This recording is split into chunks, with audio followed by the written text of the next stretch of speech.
사도행전 19장 8절로 16절까지는 말씀입니다. 두란노 서원의 사역, 두란노 서원의 사역이라는 하는 제목으로 하나님 말씀 드리기를 원합니다. 20세기 후반 미국의 최고의 설교자 가운데 한 사람으로 평가되는 전 달라스 신학교 총장이었던 척 스윈돌이라고 하는 위대한 목회자가 있습니다. 그런데 이 위대한 목회자도 젊은 시절 두 군데 이상의 교회에서 인정을 받지 못하고 옮겨 다녀했던 가슴 아픈 일이 있습니다. 한 교회에서는 설교를 너무 못한다고 쫓겨나기까지 했습니다. 그러다 마침내 남캘리포니아의 플로톤의 에반젤리컬 프리교회라고 하는 곳에서 20년 넘게 목회 사역을 감당하며 미국의 뿐만 아니라 세계의 최고의 설교자로 성장할 수 있었다는 것입니다. 그 교회 성도들은 척 스윈돌 목사님의 설교 은사를 존중했고 그를 끝까지 보호해 주었고 충성스럽게 따라 주었다는 것입니다. 교회를 은퇴할 때 척 스윈돌 목사님은 눈물을 흘리면서 고백했습니다. 자기의 생애 가장 큰 축복은 이렇게 좋은 성도들을 만나서 하나님 앞에 영광 돌린 것이다 라고 고백했다는 것이지요. 그의 성도들 가운데 한 사람이 전해준 이야기는 아직도 내 마음속에 내 기억 속에 남아 있습니다. 한 번은 설교가 너무 감동적이어서 척 스윈돌 목사님을 쫓아가서 그 너무 은혜 받았어요 라고 했더니 뜻밖의 척 스윈돌 목사님이 눈에 눈물을 글썽이면서 이렇게 말했다고 합니다. 누군가 내게 그런 얘기를 해준 지 정말로 오래됐습니다. 고맙습니다. 정말로 고맙습니다. 그 성도는 이런 유명한 설교자도 참으로 따뜻한 격려가 필요하구나, 따뜻한 사랑이 필요하구나 라고 하는 것을 그때 다시금 새삼 깨달았다는 것입니다. 리더에게 아부하라 이런 말이 아니에요. 우리가 보기에는 너무나 유명하고 강해 보이는 리더랄지라도 그 속에 한없는 그 외롭고 연약함이 숨어 있다는 것입니다. 리더들은 팔로워들의 따뜻한 격려와 헌신, 위로를 통해서 성실한 순종을 이뤄갈 수 있다는 것입니다. 그래서 리더의 수준은 바로 팔로워의 수준이라는 것이지요. 리더는 결코 혼자 설 수도 없고 혼자 앞으로 나아갈 수도 없다는 것입니다. 오늘 설교에서 우리는 그러한 모습을 발견하게 됩니다. 바울사도의 3차 전도여행은 1차, 2차 전도여행과 다릅니다. 오늘 본문에서는 서론 부분을 아예 생략해버리고 우리를 바로 아볼로 사건으로 인도한다는 것이지요. 알렉산드리아 출신이었던 아볼로, 그는 구약 성경에 능통했던 사람이었습니다. 예수님에 관한 것을 자세히 잘 아는 그런 사람이었어요. 또한 성경을 가르치는 자였습니다. 그러나 뜻밖에도 그는 복음의 깊은 진리를 잘 모르고 있었다. 그래서 브리스길라와 아굴라라고 하는 부부가 아볼로를 데려다가 하나님의 도인 십자가 복음을 더 상세하게 정확하게 가르쳐 주었어요. 그때부터 아볼로는 성령 충만한 하나님의 종이 되었고 깊은 진리의 사람이 될 수 있었다는 것입니다.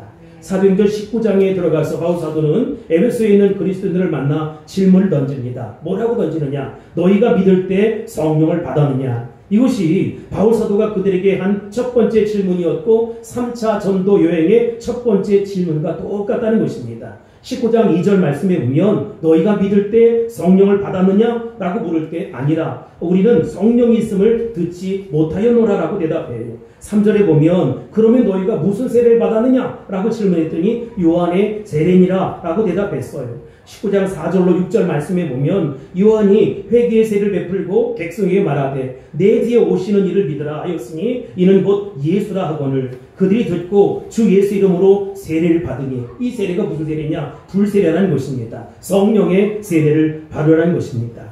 그들은 바울사도의 말을 듣고 주 예수 이름으로 세례를 받았어요. 즉 성령 세례가 그들에게 임했던 것이지요. 예수 믿고 거듭나 하나님의 자녀가 되었고 천국 백성이 되었을 뿐만 아니라 구원받은 자의 삶의 모습으로 이제는 능력 있고 권세 있고 성령 충만한 하나님의 일꾼들이 되었다는 것입니다.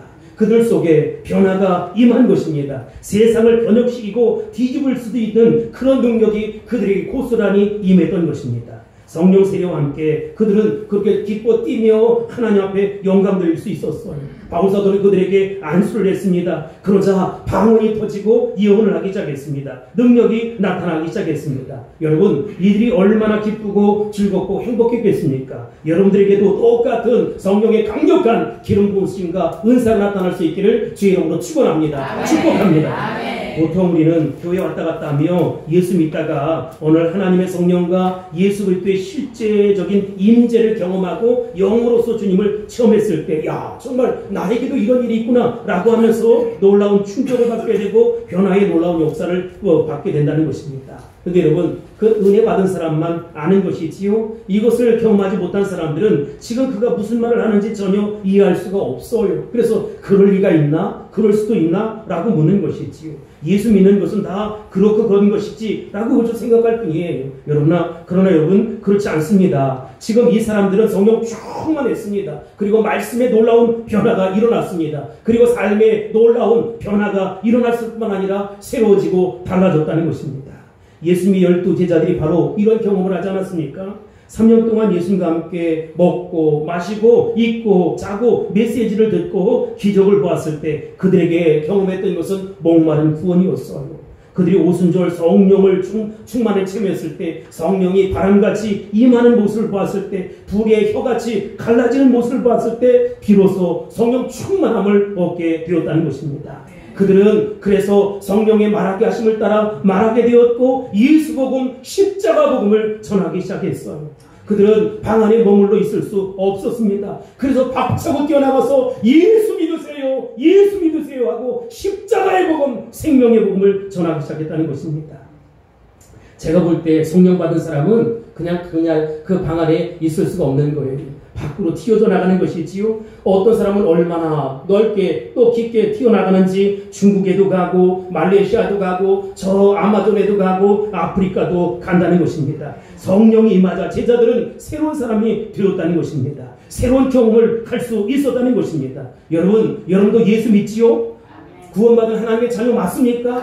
구원받은 하나님의 자녀라면 이제 달라져야 한다는 것입니다. 성령의 옷을 입어야 돼요. 성령 충만해서 새로운 모습의 삶을 살아야 한다는 것입니다. 전에는 내 뜻, 내 마음, 내 주장, 내 생각, 내 방법대로 살았지만 이제는 내 생각, 내 주장, 내 방법이 아닌 주님의 생각, 주님의 방법으로 살아갈 수 있어야 된다는 것입니다. 성령의 강력한 기름 부으심이 나타나야 합니다. 성령의 말하게 하심을 따라 말할 수 있어야 합니다. 성령의 구체적인 나타남이 내 삶을 통해서 나타나고 증거될지어다. 성령으로 옷 입을지어다. 사도행전 1장 8절에 보면 오직 성령이 너희에게 임하시면 너희가 권능을 받고 그리고 어떻게 합니까? 예루살렘과 온 유대와 사마리아와 땅끝까지 이르러 내 증이 되라는 것입니다. 여러분, 접속사가 뭐냐면 카이라고 하는 거예요. 그러니까 예루살렘도 하고 온 유대도 하고 사마리아도 하고 땅끝까지도 하고 우리 집도 하고 저 집도 하고 친구 집도 하고 이웃도 하고 돌아가면서 이 복음 전할 수 있어야 된다는 것입니다. 여러분, 우리가 죄를 지을 것이냐 아닐 것이냐 이 정도의 모습으로 고민하면 안 돼요. 우리가 성령의 능력을 받아서 스프링처럼 팍 하고 튕겨져 나갈 수 있어야 된다는 것입니다. 그래서 마지막 땅끝에선 증인의 모습으로 이 십자가의 복음, 생명의 복음을 전하고 보혈의 놀라운 능력으로 세상을 뒤엎을 수 있어야 된다는 것입니다. 이와 같은 역사가 나타날지어다. 여러분의 삶을 통해서 드러날지어다. 그렇게 되기를 선포합니다. 할렐루야. 이 시간 우리가 살펴볼 첫 번째 메시지가 뭐냐? 두란노 사원의 사역이라는 것입니다. 여러분, 어떤 일이 일어났습니까? 8절로 9절입니다. 시작. 바울이 회당에 들어가 석 달 동안 담대히 하나님 나라에 관하여 강론하며 변명하되 어떤 사람들은 마음이 굳어 순종하지 않고 우리 앞에서 이 도를 비방하거늘 바울이 그들을 떠나 제자들을 따로 세우고 두란노 서원에서 날마다 강론하니라. 아멘. 여러분, 바울사도의 12명의 제자들이, 성령 받은 사람들이 방언과 예언과 능력을 체험하고 어떤 임재를 느꼈던 것 같아요. 이 사람들은 잠을 자든 깨어있든 언제나 세술에 치여서 이 복음 전하는 것이지요. 바울사도가 석 달 동안 이제 이 회당에서 담대히 하나님 말씀을 강력하게 증거했어요. 그런데 여러분, 이 석 달 동안 또 한 가지 독특한 일이 일어났다. 여러분, 마음이 굳어서 순종치 않는 사람들이 있었어요. 성령의 역사가 있지만 인정하지 않으려고 하는 사람들이 있었다. 방해하는 사람들이 있었다. 빛이 오면 어두움이 드러나게 되어 있습니다. 성령이 임하면 악령도 임하는 것이지요. 반대하는 세력들, 거친 세력들, 순종하지 않는 세력들이 드러나서 비판하고 소동을 벌이기 시작합니다. 그래서 바울사도는 이 3개월 동안 두 가지를 경험했어요. 첫 번째 성령의 역사와 또 한 가지는 악령의 역사라는 것입니다. 복음의 역사와 복음을 반대하는 역사가 있었던 것이지요. 여러분, 바울사도는 마음의 새로운 구상을 하게 됩니다. 이렇게 해서는 안 되겠다. 새로운 전도 전략을 짜야겠다. 그것은 1차 전도여행과 2차 전도여행과는 다른 모습이었다는 것이지. 어떻게 할까? 그러다가 그가 은혜를 받은 것이 두란노에 가서 이 사역을 감당하자는 거예요. 그 생각이 완전히 바뀌어졌어요. 9절입니다. 시작. 어떤 사람들은 마음이 굳어 순종하지 않고 우리 앞에서 이 돌을 비방하거늘 바울이 그들을 떠나 제자들을 따로 세우고 두란노 서원에서 날마다 방문하니라. 아멘. 바울이 그들을 떠나, 이게 중요해요.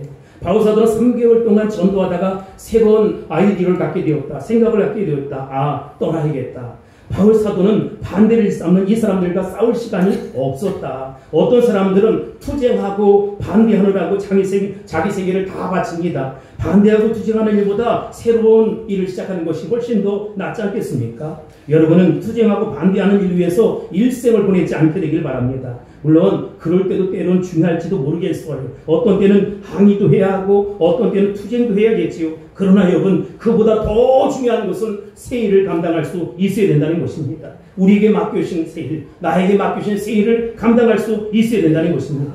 여러분들은 반대를 위해서 여러분의 생애를 바치지 않게 되길 바랍니다. 일을 하기 위해서 여러분의 생애를 바치세요. 하나님 영광을 위해서 여러분의 생애를 바칠 수 있게 되길 바랍니다. 여러분의 시간을 바치고 물질을 바치고 여러분의 생애를 바칠 수 있게 되길 바랍니다. 그것 때문에 시간을 손해보지 마세요. 예수복음, 십자가 복음을 전할 수 있어야 된다는 것입니다. 보혈의 능력이 사람을 구원합니다. 보혈의 능력이 인생을 완전히 탈바꿈하게 만든다는 것이지요. 그 보혈의 능력이 인생 전체를 송두리째 뒤집어 엎는다는 것입니다. 그럼 여러분, 이 세상이 썩어 문드러질 것 때문에 걱정하지 마세요. 그저 나에게 맡겨진 그 일, 사명을 감당할 수 있게 되기를 바랍니다. 이 세상이 없어지거나 달라지지 않아요. 하나님은 우리에게 일을 맡기셨다. 사명을 맡기셨다. 그래서 미래와 장래를 위해서 살 수 있어야 된다는 것입니다. 바울사들은 그들과 논쟁하고 토론하고 싸우기보다 조용히 그것을 정리하고 떠나기로 마음에 작정을 했어요. 여기서 우리는 떠남의 영적인 원리를 발견하게 되는 것입니다. 참된 제자, 참된 하나님의 사람 되기 위해서는 세상에 더 이상 머무를 수 없다. 분쟁에 더 이상 노출될 수 없다. 시간 낭비할 시간이 없다는 것입니다. 한 발은 세상에, 한 발은 교회에 두면 두 발 다 세상에 풍덩하고 빠질 수밖에 없다. 여러분, 이것도 하고 저것도 하면 아무것도 되는 일이 없다는 것입니다. 우리 그리스도인들은 외길을 가는 인생들이에요. 우리 그리스도인들은 한 방향을 향해 가는 것 아니겠습니까? 예수 방향, 십자가 방향, 말씀 방향으로 갈 수 있어야 된다는 것입니다. 우리 그리스도인들의 길은 돌이킬 수 없는 오직 한 길입니다. 예수를 향해서 뚜벅뚜벅 무식하게 단세포처럼 그냥 믿음으로 가는 것입니다. 나는 가리라 주의 길을 가리라. 여러분, 나는 가는 겁니다. 주인을 가는 것입니다. 복음 붙잡고 가는 것입니다. 성령의 능력을 의지하여 가는 것입니다. 십자가 방향, 예수 방향, 복음 방향, 말씀 방향으로 나는 가는 것입니다. 몰라서가 아니에요. 바울사도가 무식한 사람이 아닙니다. 신약성경 27권 가운데 13권 이상을 쓴 사람 아닙니까? 지성인이었어요. 학문적으로 무식하지 않았어요. 그러나 그는 외길을 갑니다. 십자가의 길을 갑니다. 복음의 길을 향해 가는 것입니다. 나는 십자가 외에 아무것도 알지 않기로 결심을 했다는 거예요. 세상 학문은 어떻게 여겼습니까? 분토로 여겼다는 것입니다. 배설물로 여겼다는 것입니다. 원어에 보면 이 분토, 배설물이 바로 쓰레기예요. 그러니까 내가 알고 있는 모든 것 다 쓰레기통에 집어쳐놓겠다는 것입니다. 나를 위해 사는 것이 아니라 하나님 영광을 위해 살자. 이제 하나님 나라를 위해 살자. 하나님 기뻐하는 뜻을 위해 살자라고 굳게 결심했던 것입니다. 여러분들에게도 이런 결심이 있게 되기를 바랍니다. 우리 인생 두 번 주어지지 않아요. 딱 한 번 사는 인생입니다. 우리의 젊음이, 우리의 청년의 때가 두 번 다시 돌아오지 않는다. 하나님의 일을 할 수 있게 되길 바랍니다. 여러분의 생애를 복종시켜서 하나님 영광을 살겠다고 결단할 수 있게 되길 바랍니다. 이것도 하고 저것도 하면 좋겠지만 오직 하나님 영광을 위해서 살아갈 수 있게 되길 바랍니다. 두 번 주어지지 않는 인생, 한 번뿐인 인생, 예수 방향, 십자가 방향, 복음 방향, 말씀 방향으로 여러분의 삶을 수정해서 그렇게 궤도를 수정하며 나갈 수 있게 되길 바랍니다. 하나님이 여러분을 들어 쓰시고 사용하게 될 것입니다. 그런 역사가 일어날지어다.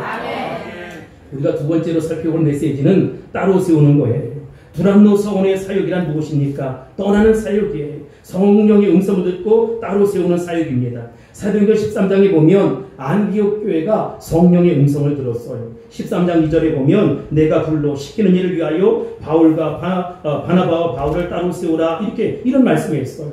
사실 안디옥 교회, 수리아에 있는 안디옥 교회는 말이지요, 인구 50만이 있었던 그런 도시였지만 이 교회는 이들이 중추적인 역할을 했어요. 이 사람들을 내가 시키는 일을 위해서 구별된 사람으로 세우라는 거예요. 아니, 이들이 떠나면 교회가 유지될 수 있을까? 그런데 여러분, 하나님 나라를 위해서 이들을 내놓았던 것이지요. 네 사람을 놓았더니 놀라운 역사가 일어났던 것이지요. 수리아 안디옥에서의 복음이 전 세계 복음화에 놀라운 역사가 일어났고 그들을 통해서 세계 복음의 원동력이 될 수 있었다는 것입니다.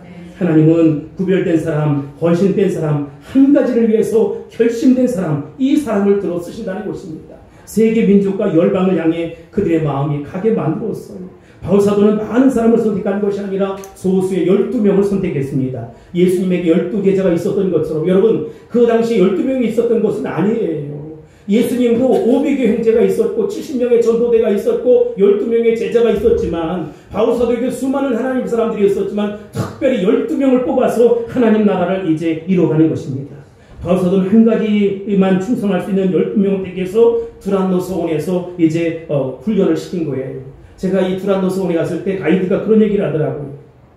다음 주에 우리가 살펴볼 내용인데 그 당시에 말이죠, 태워버린 도서만 해도, 장서만 해도 50만 권 정도가 있었다. 그러니까 굉장히 큰 그 도서관 아닙니까? 이곳에서 따로 세움받은 사람들 12명을 전도했어요. 12명은 여러분 적은 수가 아니에요. 이 12명은 세상을 변화시키기도 맞는 그런 숫자라는 것입니다. 나는 이 자리에서 예배하는 여러분들이 바로 하나님 앞에 특별히 부름받은, 하나님 앞에 존귀하게 쓰임받는 12명에 들어갈 수 있게 되기를 예수님의 이름으로 축원합니다. 축복합니다. 9절 마지막 부분에 보면 바울이 그들을 떠나 제자들을 따로 세우고 두란노 서원에서 어떻게 합니까? 날마다 강론하니라, 이렇게 이야기하고 있습니다. 여러분, 두란노 서원이 무엇을 하는 곳입니까? 에베소라고 하는 도시, 일종의 큰 아카데미예요. 두란노라고 하는 것은 그 두란노라는 사람의 이름을 지어서 따서 도서관을 만든 거예요. 그 당시 굉장히 존경받는 사람이었는데 이 도서관을 말이지 바울사도가 렌트를 해서 빌렸어요. 아침 10시부터 오후 4시까지 장장 말이지 6시간 동안 빌렸어. 얼마나 돈을 주었는지는 알 수 없지만 이곳에서 무려 2년 동안 공동체 생활을 했다는 것입니다. 이 많은 사람들은 신학대학교의 교시가 바로 여기에 있다, 이렇게 얘기하는데 어찌되었든 이 두란노 사역은 두 가지를 했어요. 하나는 떠나는 것이고 또 다른 하나는 구별되는 것입니다. 그곳에서 여러분 날마다 뭘 배웠습니까? 성경을 배웠어요. 일주일에 한 번이 아니라 일주일에 한두 번 정도가 아니라 날마다 성경을 배웠다는 것입니다. 우리 신앙은 언제나 말씀 중심이어야 한다는 것이지요. 십자가 중심이어야 하고 보혈 중심이어야 하고 부활 중심이어야 한다는 것입니다.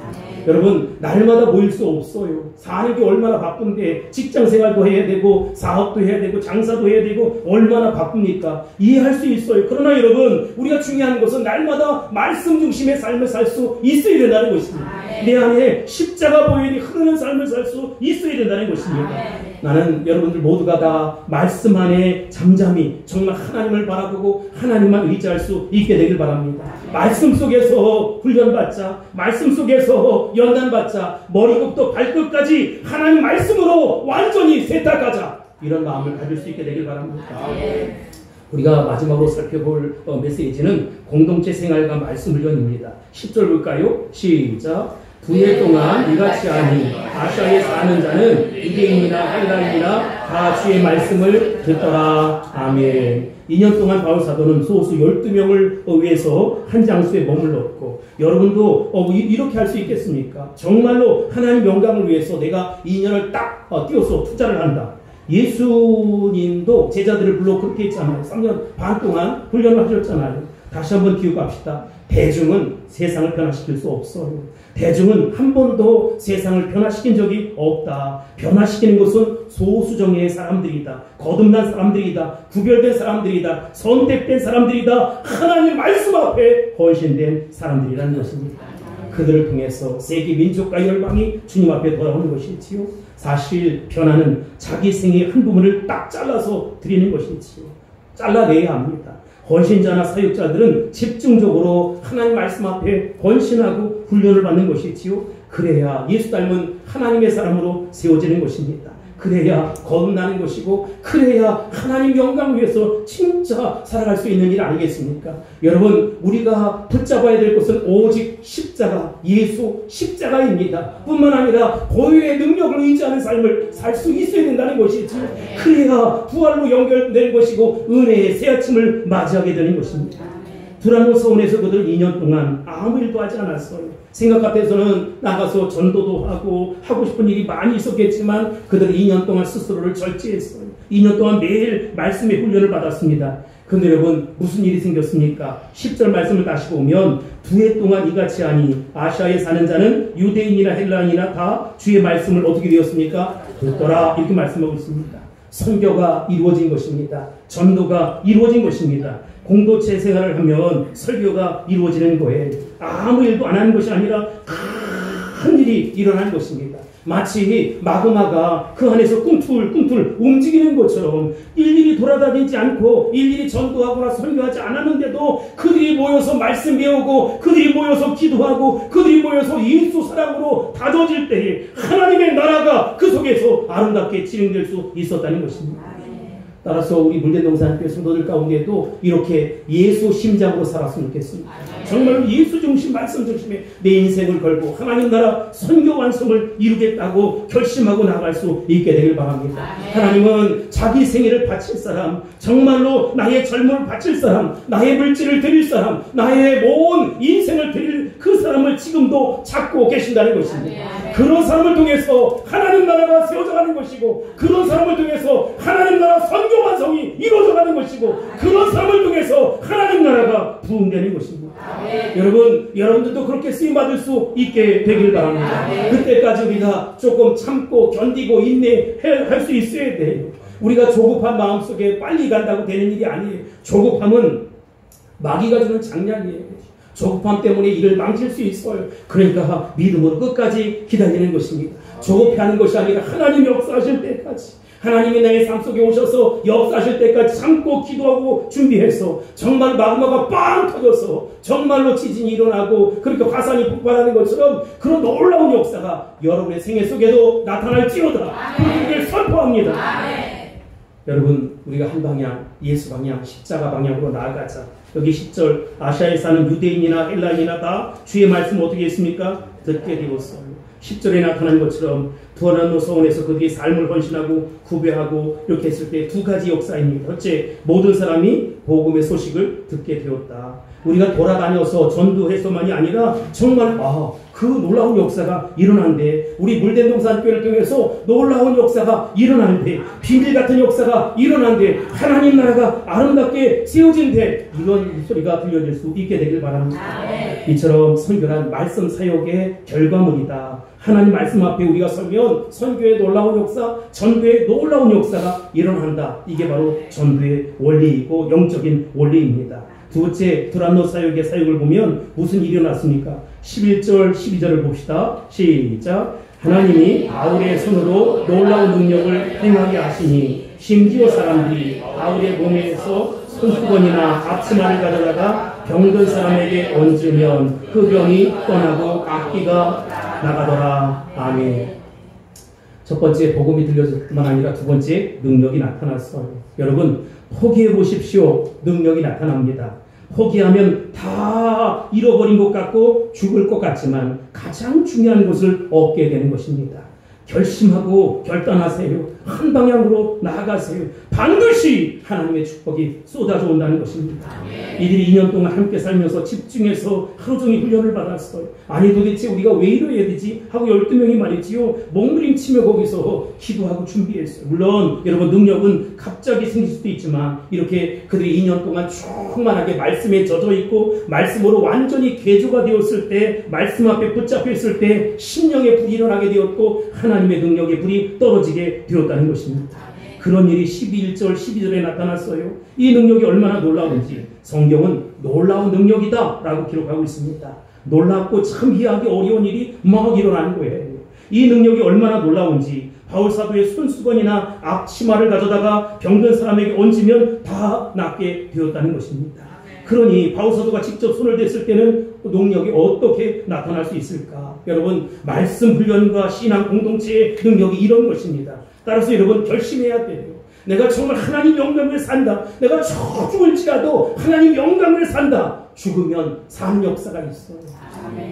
그러니까 하나님이 축복해 줄 때까지, 하나님이 응답해 줄 때까지, 하나님이 역사해 줄 때까지, 하나님이 부흥시켜 줄 때까지 참고 기다릴 수 있게 되길 바랍니다.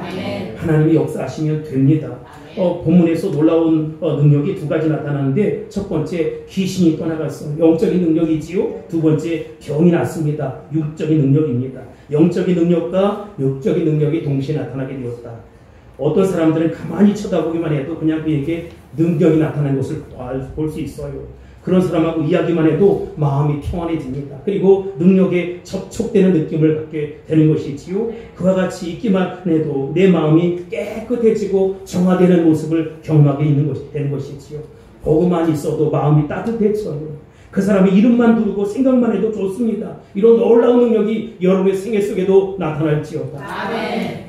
본문에서는 재미있는 에피소드가 하나 또 있습니다. 13절로 16절입니다. 시작. 이에 돌아다니며 마스라는 어떤 유대인들이 시험삼아 악기 들린 자들에게 주 예수의 이름을 불러 말하되 내가 바울이 전파하는 예수를 의지하여 너에게 명하노라 하더라. 유대의 한 제사장 스게와의 7 아들도 이 일을 행하였더니 악기가 대답하여 이르되 내가 예수 알고 바울도 알거니와 너희는 누구냐 하며 악기 들린 사람이 그들에게 뛰어올라 눌러 이기니 그들이 상하여 벗은 몸으로 그 집에서 도망하는지라. 아멘. 바울 사도에게만 능력이 있다고 보지는 않습니다. 공동체 삶을 살았던 그 집단 자체가 영적인 능력을 갖게 되었다. 돌아다니며 마술을 했던 어떤 유대인이 있었어요. 점을 치는 자였어요. 점쟁이들에 관한 이야기를 보니까 제가 진짜 점쟁이가 나타나면 가짜 점쟁이들이 벌벌 떤대요. 난리가 난대요. 본문의 상황이 바로 그런 모습입니다. 마술을 하거나 점치는 사람들이 바울 사도의 모습을 흉내내기 시작했어요. 귀신 들린 사람한테 주 예수를 보며 명령했어요. 여러분 잘 보세요. 여기 13절 하반절에 보면 바울이 전파하는 예수를 의지하여 너희에게 명하노라 이렇게 축사했어요. 우리가 귀신을 쫓을 때 우리 안에 생명 되신 예수님이 있잖아요. 예수 복음으로 쫓아야 하는 것이지요. 근데 이 사람들은 바울이 전하는 그 예수의 이름을 잠깐 빌려서 귀신들에게 쫓아내는 축사하는 이런 일이 있었어요. 그러자 어떻게 됩니까? 악기 들린 사람들이 이렇게 얘기해요. 야, 나 예수도 알고 바울도 아는데 너 누구냐? 라고 15절 하반절에 물어요. 그리고서는 그 사람들에게 덤벼들었어요. 옷을 벗기고 때렸어요. 결국 그들은 옷을 벗은 채로 도망갔다라고 하는 이야기입니다. 여기서 우리가 발견할 수 있는 것이 무엇입니까? 진짜와 가짜가 있다. 진짜가 나타나면 가짜들은 다 사라지게 되어 있다. 바울 사도가 전하는 예수의 이름을 빙자해서 귀신을 쫓아내려고 했던 마술하는 유대인들은 모두 가짜였다. 결국 여러분 페이크냐 팩트냐 이게 중요한지요. 결국 그들은 옷을 벗은 채로 도망가게 되었다. 우스꽝스러웠다. 사랑하는 물된 성도교회 성도 여러분, 십자가의 복음, 생명의 복음은 모방이 되지 않습니다. 성령의 능력은 모방이 되는 것이 아니에요. 가짜 꽃이 있고 진짜 꽃이 있잖아요. 제가 어느 교회 갔더니 화분을 갖다 놓고 아니 세상에 장미꽃이 피어 있더라고요. 그래서 예배하는 내내 궁금하다. 어떻게 저 곳에서 장미꽃이 피울 수 있었을까? 내가 눈이 나쁘구나. 이 새로운 안경을 쓰고 갔어야 되는데 예전에 쓰던 그 안경을 쓰고 갔더니 그렇게 예뻐 보이는 거예요. 거기다가 에어컨 바람에 한들 흩날리는 거예요. 야, 이 교회는 기적이 일어난다 보다. 세상에 이럴 수가 있을까? 예배가 끝나서 빨리 가봤어요. 그랬더니 거기 장미 조화를 갖다 묶어놨더라고. 근데 내가 볼 때는 그게 하늘 얼마나 예쁜지 알 수가 없었어요. 가짜 진짜 가짜 말이지요. 여러분 가짜 그리스도인이란 무엇입니까? 비스무리한 거예요. 교회 나오는 것도 비슷하고 찬송을 부리는 것도 비슷하고 헌금을 드리는 것도 비슷하고 봉사하는 것도 비슷해요. 그런데 아무것도 없어요. 그 사람들은 귀신에게 조종을 받는 것이지요. 내가 예수도 알고 바울도 알거니와 너는 누구냐 하고 덤벼드는 것이지요. 15절을 다시 보세요. 악기가 대답하여 이르되 내가 예수도 알고 바울도 알거니와 너는 누구냐 라고 묻는 거예요. 여러분들 이런 조롱을 받지 않게 되길 바랍니다. 16절을 한 번 더 읽어보면 악기 들린 사람이 그들에게 뛰어올라 눌러 이기니 그들이 상하여 벗은 몸으로 그 집에서 어떻게 합니까? 도망하는지라 이렇게 말씀하고 있습니다. 우리의 삶 가운데 여러분 이렇게 조롱받고 이렇게 했어야 되겠습니까? 그게 그런 목회자들이 많이 있어요. 흉내를 내는 것이지요. 그런 성도들이 많이 있어요.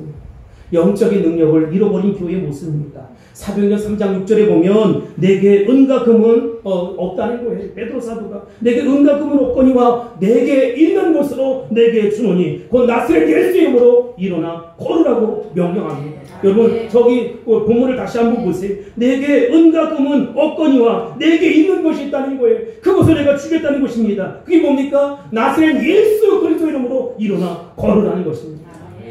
삶의 뒤안길에서 어려움 당한 여러분 나사렛 예수 이름으로 일어날지어다. 사업은 일어날지어다. 모든 것들은 일어날지어다. 회복될지어다. 하나님의 능력이 공급될지어다. 하나님의 능력이 들어갈지어다. 40여 년 된 안진뱅이가 벌떡 일어났어요. 여러분 이런 역사가 우리 삶 가운데 나타날 수 있어야 된다는 것입니다. 현대교회는 은도 있고 금도 있고 건물도 있어요. 근데 능력을 잃어버렸어요. 은과 금은 이제 가졌지만 나사렛 예수 그리스도 이름으로 일어나 걸을 수 있는 능력을 잃어버린 것이지요. 우리 교회는 그 능력을 찾을 수 있어야 된다는 것입니다. 건물이 대답이 아니다. 제도와 방법이 대답이 아니다. 사람이 대답이 아니다. 하나님이 대답이다. 말씀이 대답이라는 것입니다. 하나님 나라는 말이 있는 것이 아니라 능력에 있는 것입니다. 아멘입니까? 다 내 팔자소관이야. 타고난 팔자소관이야. 이러면 안 돼. 다 이렇게 사는 것이 내 운명이지. 여러분 이렇게 체험하면 안 돼요. 고통을 견디는 데는 익숙하지만 고통의 원인이 도대체 어디 있을까라고 하는 것을 제거하고 새로운 영적인 차원으로 도약할 수 있어야 된다는 것입니다. 마지막으로 한 사람만 소개하고 마치겠습니다. 구약 성경에 여러분 가장 뛰어난 인물 가운데 저는 다윗을 예를 들고 싶어요. 다윗은 젊은 시절에 광야의 토굴 생활을 하지 않았습니까? 그가 정말로 장인 어르신인 사울왕, 이스라엘 첫 번째 왕이었던 사울 왕에게 쫓기는 신세가 되었어. 도망자 신세가 되었어요. 근데 여러분 그 신도 시간에도 그는 시를 쓰는 거예요. 그리고 하나님을 찬양하는 거예요. 심지어 내가 새벽을 깨우리로다 이런 고백을 했어요. 얼마나 기가 막힌지 알 수 없어. 아니 지금 초죽음이 되고 언제 죽을지 모르는 그 위기상황 속에 배고픔, 말로 형을 할 수 없는 춥고 어려움 이런 것들이 있는데 나는 이렇게 나에게 다가오는 역사를 그냥 담담히 맞이하지 않겠다는 것입니다. 내가 배짱과 패기로 하나님 영광 위에 살아보겠다는 것입니다. 지금은 비록 쫓기는 몸이 되었고 지금은 비록 도망자 신세가 되었고 지금은 광야의 토굴에서 살아가지만 새벽을 깨워서 하나님 영광의 도구로 쓰임받고 싶다. 어떤 인간도 정확한 미래를 알 수는 없어요. 그러나 여러분 어떤 미래가 와도 현명하게 대처하고 힘있게 대처하고 말씀 의지하고 대처하는 사람은 다를 거예요. 바울사도는 2년 동안 두란노 서원에서 제자들을 양육했어요. 12명을 양육했어요. 그런데 여러분 그들이 정말 하나님 나라 선교 완성을 이루는 놀라운 하나님의 역군이 되었고 일꾼이 되었다는 것입니다. 우리 심령을 복종시켜서 다시 일어날 수 있게 되길 바랍니다. 나는 아무것도 할 수 없지만 내 안에 계신 주님의 이름 붙잡고 나갈 수 있게 되길 바랍니다. 십자가 예수 붙잡고 나갈 수 있게 되길 바랍니다. 보일의 능력을 의지해 나갈 수 있게 되길 바랍니다. 거룩한 패기와 배짱을 가지고 나갈 수 있게 되길 바랍니다. 여러분들이 새 역사를 창조해 낼 것입니다. 여러분들을 통해서 하나님 나라 선교 완성이 이루어질 것입니다. 은혜의 새 아침이 다가오듯 여러분 우리에게 부활의 새 아침이 다가오게 될 것입니다. 동통한 새 영역이 우리 삶 가운데 우리의 생애 가운데 나타나게 될 것입니다. 그런 역사가 일어날지어다 드러날지어다 그렇게 되기를 주의 이름으로 선포합니다. 할렐루야. 기도하겠습니다. 고마우신 아버지 하나님 감사합니다. 두란노 서원에서 2년 동안 정말로 제자들 양육했던 바울 사도 얼마나 힘겨웠을까, 얼마나 어려웠을까. 그러나 다 이겼을 때에 헤들라일 만한 자 유대인들이 예수 믿는 놀라운 역사가 일어났던 것처럼 우리 안에도 이와 같은 역사가 드러나게 하옵소서. 남모르는 고통과 아픔 속에 시달리는 이들 절대 포기하지 않게 도와주시고 흉내내지 않게 도와주시며 늘 말씀 의지하며 능력 있고 권세 있는 삶 살아갈 수 있도록 도와주옵소서. 그래서 지금은 비록 쫓기는 인생이고 도망자의 인생이었던 다윗이 성군이 되어 하나님 앞에 위대하게 쓰임받았던 것처럼 우리 물된 동산교회 모든 성도들이 그렇게 위대하게 존재하게 쓰임받는 하나님의 일꾼들이 될 수 있도록 역사하여 주시옵소서. 예수님의 이름으로 간절히 기도합니다. 아멘.